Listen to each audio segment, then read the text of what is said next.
Министрлер кабинетинин төрагасы Акылбек Жапаров Нарын облусуна болгон жумуш сапарынын алкагында Кыргыз көмүр мамлекеттик ишканасы тарабынан иштетилип жаткан Каракече Күрөң көмүр кенинин борбордук участкасында болду.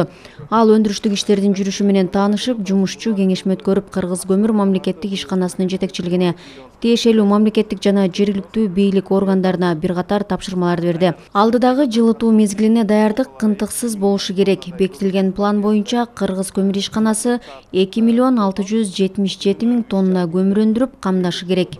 Андыктан өндүрүштүк иштер толук көлөмдө жүргүзүлүп, көмүр ташуу үзгүлтүксүз болушу зарыл. Мындан тышкары карьерде коопсуздук эрежелерин сактоо, тоотек үймөгүнүн кесепетинен аварияларга жол бербөө маанилүү. Бул багытта Кумтөр ишканасынын тажрыйбасын пайдалансаңыздар болот. Биз тиешелүү байкоочу шаймандарды сатып алууга каражат берүүгө даярбыз, деди Акылбек Жапаров.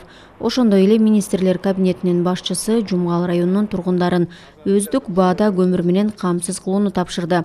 Белгилей кетсек, үстүбүздөгү жылдын 1-августунан тарта Бишкек шаарынын жылуулук электр борборуна, ошондой эле калкка, бюджеттик мекемелерге көмүр ташыла баштаган. Ишкана күнүнө 5,5 миң тоннага жакын көмүр жүктөөдө.